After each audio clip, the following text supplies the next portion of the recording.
ஒரு வணிகர் உப்பு விற்று தன் குடும்பத்தை பராமரித்தார். அவருக்கு 2 மகன்கள் இருந்தனர். மூத்த மகன் மிகவும் கூச்சப்படுபவனாகவும் பேசத் தயங்குபவனாகவும் இருந்தான். இளைய மகன் தைரியமாகவும் நம்பிக்கையுடனும் இருந்தான்.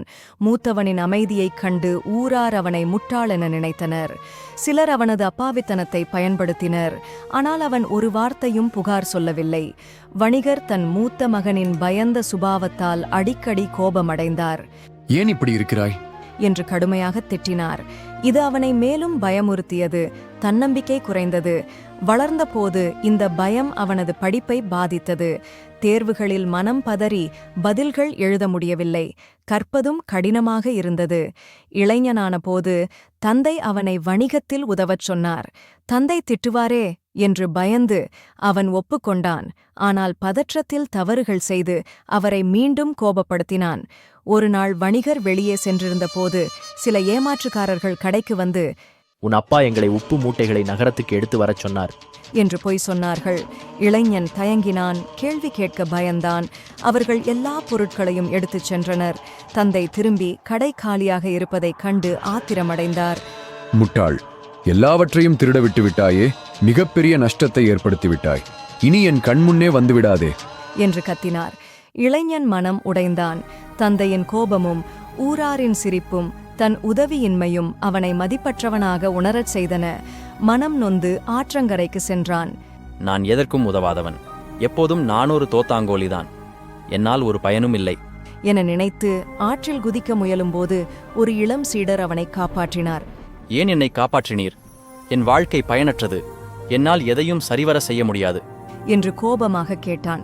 சீடர் அமைதியாக, வாழ்க்கை என்பது ஒரு பொக்கிஷம். ஒரே ஒரு முறை கிடைக்கும். உயிரோடு இருந்தால் நீ தோல்வியை வென்று வெற்றி பெறலாம். ஆனால் விட்டுவிட்டால் உன் திறமையை நீயே அறிய முடியாது. எனக்கு கூச்ச சுபாவம் அதிகம், தன்னம்பிக்கை குறைவு. என் அப்பா என்னை வெறுக்கிறார். படிப்பு இல்லை. எல்லோரும் என்னை முட்டாள் என்கிறார்கள். நான் வாழத் தகுதியானவனா என்று சோகமாக கேட்டான்.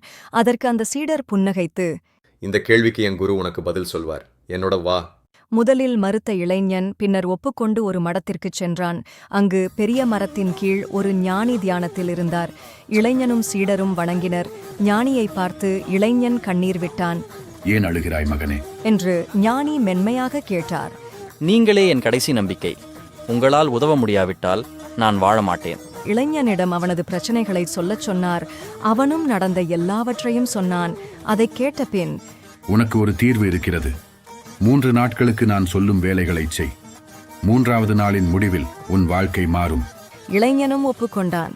முதல் நாள் ஞானி அவனிடம், 10 அந்நியரிடம் பேசு.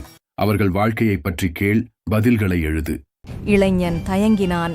ஆனால் சென்றான். சிலர் அவனை புறக்கணித்தனர். சிலர் முரட்டுத்தனமாக இருந்தனர். ஆனால் அவன் முயன்றான். மாலையில் 10 நபருடன் பேசி சில நண்பர்களை பெற்றான். ஞானியிடம் சென்று தன் வெற்றியைச் சொன்னான். 2ஆம் நாள் 10 குழந்தைகளுக்கு நீரின் முக்கியத்துவத்தை கற்பி. இளைஞன் பயந்தான். நான் தான் படிக்கவே இல்லையே, எப்படி கற்பிப்பேன்? நீ படிக்கவில்லை என்பது குழந்தைகளுக்கு தெரியாது. உனக்கு தெரிந்தவற்றைச் சொல். இளைஞன் மாணவர்கள் முன் நின்று நீரின் 5 பயன்களைச் சொன்னான். பின்னர் ஞானியிடம் ஓடிச் சென்று, ஆரம்பத்தில் நான் பயந்தேன், ஆனால் செய்துவிட்டேன். மீண்டும் பேசு என்றார் அவர். இந்த முறை இளைஞன் நம்பிக்கையுடன் பேசினான். பாடம் முடிந்தபோது அவனுக்கு பயம் இல்லை என்பதை உணர்ந்தான். நீ நினைப்பதை விட உன்னிடம் அதிக தைரியம் இருக்கு என்று ஞானி சொன்னார். 3ஆம் நாள் உன் அப்பாவிடம் மன்னிப்பு கேள். இளைஞன் பயந்து, அவர் மன்னிக்க மாட்டார். அவரை பார்க்க முடியாது. மறுத்தால் தீர்வு சொல்ல மாட்டேன். தைரியத்தை திரட்டி இளைஞன் தன் வீட்டிற்குச் சென்று தன் தந்தையிடம், அப்பா, என் தவறுகளுக்கு மன்னியுங்கள். இனி உங்களுக்கு பெருமை சேர்ப்பேன்.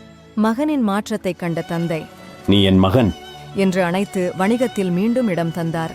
இளைஞன் ஞானியிடம் திரும்பி தன்னுடைய வெற்றிக்கான ரகசியத்தை கேட்டான்.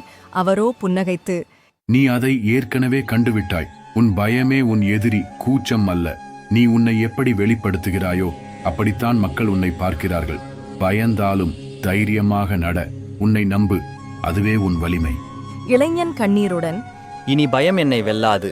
உலகுக்கு என் திறமையை காட்டுவேன் என்று சொல்லி ஞானியை வணங்கிவிட்டு அங்கிருந்து புறப்பட்டான். பல ஆண்டுகளுக்குப் பின் அவன் மதிக்கப்பட்ட வணிகரானான். அவனது ஞானமும் நம்பிக்கையும் எல்லோரையும் ஈர்த்தன. நம்பிக்கை பிறப்பிலிருந்து வரும் விஷயமல்ல, அது நாம் உருவாக்குவது. கூச்சமானவரும் தன்னை நம்பினால் வலிமை அடைய முடியும். பயமும் நம்பிக்கையின்மையும் நம்மை தடுக்கலாம், ஆனால் தைரியமும் உறுதியும் எல்லாவற்றையும் மாற்றும். இந்த இளைஞன் தோல்வியே தன் விதி என நினைத்தான், ஆனால் பயங்களை எதிர்கொண்டு வாழ்க்கையை மாற்றினான். நாம் நம்மை வெளிப்படுத்தும் விதத்தில்தான் உலகம் நம்மை பார்க்கும். தைரியமாக முயல்பவரே தோல்வியை வெல்வர். நன்றி. மீண்டும் அடுத்த வீடியோவில் சந்திப்போம்.